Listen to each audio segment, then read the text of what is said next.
நாடு ஒரே தேர்தல் என மத்திய அமைச்சரவையில் முடிவெடுத்திருந்தாலும் அது சாத்தியமில்லை என்று புதுச்சேரியின் முன்னாள் முதலமைச்சர் நாராயணசாமி குற்றம் சாட்டியுள்ளார். ஒரே நாடு ஒரே தேர்தல் நடத்த மத்திய அமைச்சரவையில் முடிவெடுத்தாலும் தேர்தல் நடத்த சாத்தியம் இல்லை என புதுச்சேரி மாநில முன்னாள் முதலமைச்சர் நாராயணசாமி கூறியுள்ளார். காங்கிரஸ் கட்சியின் தலைவர் ராகுல் காந்திக்கு கொலை மிரட்டல் விடுக்கும் வகையில் பேசிய பாஜக நிர்வாகி தர்விந்தர் சிங் மார்வா மற்றும் சிவசேனாவின் சட்டமன்ற உறுப்பினர் சஞ்சய் கேக்வாட் ஆகிய இருவர் மீது வழக்கு பதிவு செய்திட வலியுறுத்தி புதுவை மாநில காங்கிரஸ் கட்சியின் தலைவர் வைத்திலிங்கம் எம்பி மற்றும் முன்னாள் முதலமைச்சர் நாராயணசாமி உள்ளிட்டோர் பெரியகடை காவல் நிலையத்தில் நிர்வாகிகளுடன் சென்று புகார் அளித்துள்ளனர். தொடர்ந்து செய்தியாளர்களை சந்தித்த முன்னாள் முதல்வர் நாராயணசாமி காங்கிரஸ் கட்சித் தலைவர் ராகுல் காந்தி மீது பாஜக குறிவைத்துள்ளதால் அவரது உயிருக்கு ஆபத்து ஏற்பட்டுள்ளது என்றும் அவருக்கு பாதுகாப்பு இல்லை என தெரிவித்த அவர் ராகுல் காந்திக்கு கொலை மிரட்டல் விடுத்தவர்கள் மீது வழக்கு பதிவு செய்து நடவடிக்கை எடுக்க வேண்டும் என்றும் தெரிவித்தார்.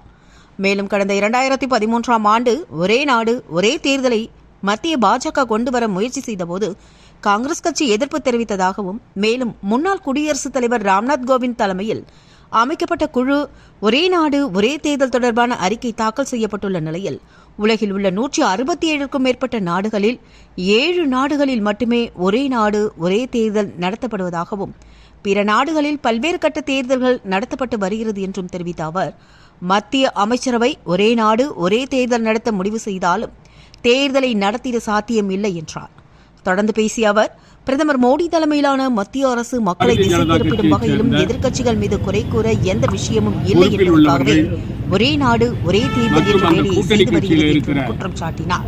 சட்டமன்ற உறுப்பினர் இவர்கள் தலைவர் ராகுல் காந்தி அவர்கள் மீது அபாண்டமான பொய் குற்றச்சாட்டை சொல்லி அவரை தீவிரவாதி என்றும் திரு ராகுல் காந்தி அவர்கள் அவருடைய பாட்டி இந்திரா காந்தி அம்மையார் போல படுகொலை செய்யப்படுவார் என்றும் இன்னொரு ஷிண்டே கட்சியைச் சேர்ந்த ஒரு சட்டமன்ற உறுப்பினர் திரு ராகுல் காந்தி அவர்களை பற்றி அவருடைய நாக்கை அறுப்பவர்களுக்கு நான் 11 லட்சம் ரூபாய் சன்மானம் கொடுப்பேன் என்றும் பேசியிருக்கிறார்கள்.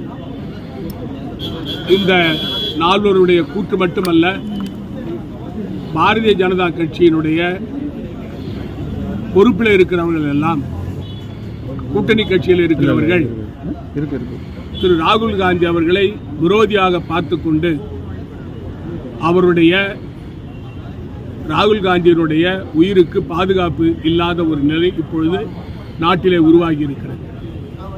திரு ராகுல் காந்தி அவர்கள் அமெரிக்க நாடு சென்ற சமயத்தில் இந்தியாவில் சீக்கியர்களுக்கு பாதுகாப்பு இல்லை என்று சொன்னார்.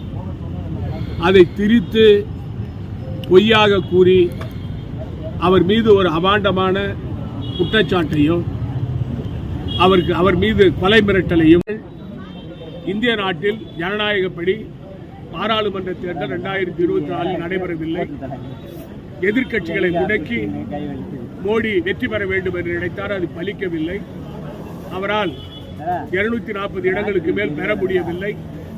அதன் வேகத்தின் காரணமாகத்தான் திட்டமிட்டு எங்களை தாக்குகிறார்கள் என்று கூறினார். இதில் எந்த விதமான தவறும் கிடையாது. ஆனால் அதை திரித்து மக்கள் மத்தியில் தலைவர் ராகுல் காந்திக்கு கெட்ட பெயரை உருவாக்க வேண்டும் என்று அவருடைய பெயருக்கு களங்கம் விளைவிக்க வேண்டும் என்பதற்காக இந்த பாரதிய ஜனதா கட்சியானது இதை செய்து வருகிறது. ஆனால் பாரதிய ஜனதாவுடைய மூத்த தலைவர்கள் எல்லாம் மௌனம் காக்கிறார்கள். யாரும் இதை கண்டிக்கவில்லை. அது மட்டுமல்ல, காங்கிரஸ் கட்சியிலிருந்து போன ரவ்னீத் பிட்டி என்பவர் மற்ற பாரதிய ஜனதா கட்சியைச் சேர்ந்தவர்களை விட மிக வேகமாக ராகுல் காந்தியை விமர்சனம் செய்திருக்கிறார். அதற்கு காந்தியிடம் நல்ல பெயர் பெற வேண்டும், நல்ல பெயர் அவருக்கு கிடைக்க வேண்டும் என்பதற்காக அவர்கள் மோடிக்கு விசுவாசமாக இருக்கிறார்கள் என்று காட்டிக்கொள்ள வேண்டும் என்பதற்காக அவர்கள் அதிகப்படியாக ராகுல் காந்தியை விமர்சனம் செய்கிறார்கள்.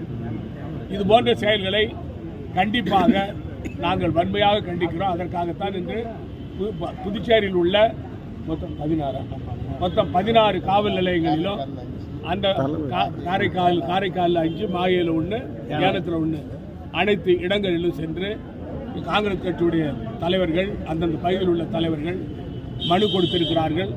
முதல் தகவல் அறிக்கை எஃப்ஐஆர் ஃபைல் செய்து விசாரணை செய்து அவர்கள் 4 பேர்கள் மீது நடவடிக்கை எடுக்க வேண்டும் என்று நாங்கள் வலியுறுத்தி இங்கே புதுச்சேரியில் பெரிய கடை காவல் நிலையத்தில் ஆய்வாளர் அவர்களை சந்தித்து காவல்துறை ஆய்வாளர்களை சந்தித்து காங்கிரஸ் கட்சியுடைய தலைவர் வைத்திலிங்கம் அவர் தலைமையில் ஒரு மனுவும் நான் முன்னாள் முதலமைச்சர் என்ற முறையில் நான் ஒரு மனுவும் கொடுத்தேன்.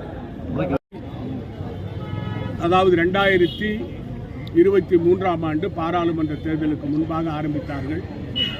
அதற்கு வரவேற்பு இல்லை, அதை யாரும் ஏற்றுக்கொள்ளவில்லை. ஆளுங்கட்சியிலேயே அதற்கு குழப்பம் இருந்தது.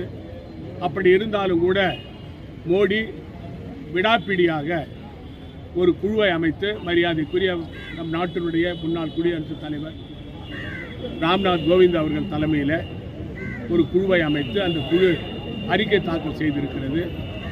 அந்த ஒரே நாடு ஒரே தேர்தல் என்பது எந்த காலத்திலும் முடிக்க முடியாத ஒன்று, நடக்காத ஒன்று.